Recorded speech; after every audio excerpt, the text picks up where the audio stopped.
A very good morning, dear students. How are you? I hope you all will be fine and safe at home. So, students, now today I am explaining chapter number 17 in English grammar, joining words and sentences. Okay, now in this chapter we will discuss about the conjunctions. इस chapter में हम conjunctions के बारे में पढ़ेंगे. Conjunctions क्या होते हैं? ठीक है, joining words and sentences. Conjunctions हम उनको कहते हैं जो दो सेंटेंसेस को या दो वर्ड्स को आपस में जोड़ते हैं. ठीक है, चलिए पढ़ते हैं.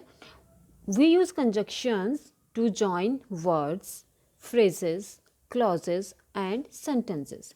हम कंजक्शंस को वहाँ यूज़ करते हैं जब हमें किसी भी दो सेंटेंसेस को, दो वर्ड्स को, दो फ्रेजेस को या क्लॉजेस को हमें आपस में जोड़ना होता है.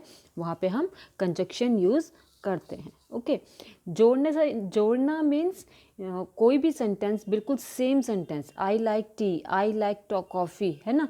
तो दोनों सेंटेंस को पूरा पूरा बोलने की बजाय हम ये बोल सकते हैं I like T and coffee, है ना. तो दोनों सेंटेंस भी छोटा हो गया और पूरा का पूरा मीनिंग भी हमें समझ में आ जाता है. ओके, सो एंड, बट, और, because, while, so, if, as, when, while, before are joining words. So these are the joining words. ये सब हमारे क्या हैं?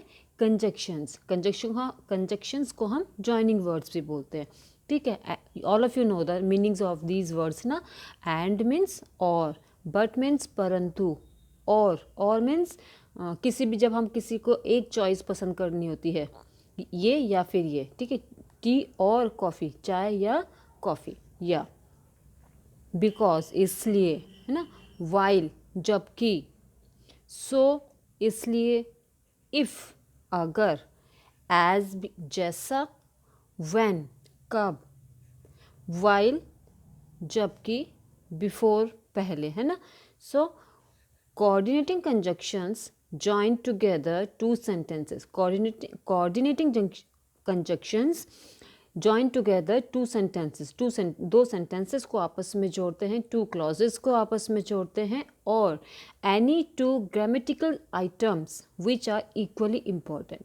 सो कोऑर्डिनेटिंग कंजंक्शंस उन दो चीज़ों को आपस में जोड़ते हैं जिनकी दोनों सेंटेंसेस की इम्पॉर्टेंस इक्वल होती है ना.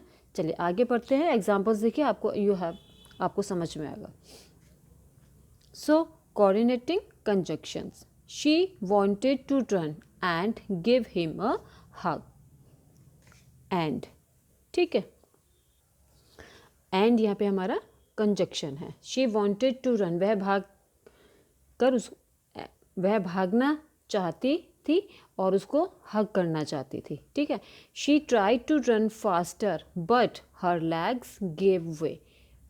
But put the sweets in the refrigerator or they will go bad. और स्वीट्स को रेफ्रिजरेटर में रख दो, नहीं तो वो खराब हो जाएंगी. Okay.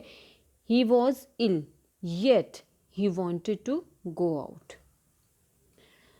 He did not practise enough so he was not selected for the team. So he was not selected for the team. My brother won't play with you nor will I. nor का means होता है ना की. ठीक है, ना. The baby kept crying for it was hungry. Okay, for means के लिए. ठीक है, baby kept crying for it was hungry. क्यों रो रहा था? क्योंकि वह भूखा था, भूख की वजह से वो रो रहा था, इसलिए for. So look at the exercise now. Exercise A. I hope you understood very clearly these conjunctions. Okay. Underline the coordinating conjunctions in each sentences. यहाँ पे आपको सेंटेंसेस दिए हैं. आपको इनमें से कंजक्शंस फाइंड आउट करने हैं और उनको अंडरलाइन करना है. Okay. Number 1, Jack and Jill went up the hill. यहाँ पे क्या है हमारा कंजक्शन? एंड. अगर एंड यहाँ पे नहीं लगाते तो दो सेंटेंस बनते हैं यहाँ पे. Jack went up the hill और जिल वेंट अप द हिल. ठीक है. सो दोनों को ज्वाइन किया आपस में. सो क्या हो गया? Jack and Jill went up the hill. Number 2, everyone came to the party but not you. But यहाँ पे कंजक्शन आप अंडरलाइन करेंगे. I was hungry so I had dinner early. So को अंडरलाइन करेंगे. It was raining hard yet people came to see the match. Yet, underline the yet. Number 5, which would you prefer, tea or coffee? Underline the or. Number 6, we left the beach for the tide was coming. For. Number 7, it is dark and it is snowing. And is a conjunction. Number 8, that is not what I said, nor did I imply it. Nor. ठीक है, underline the nor. So students, it's enough for today. Rest of the part of this chapter I will explain you tomorrow. Till then, good day, goodbye and take care.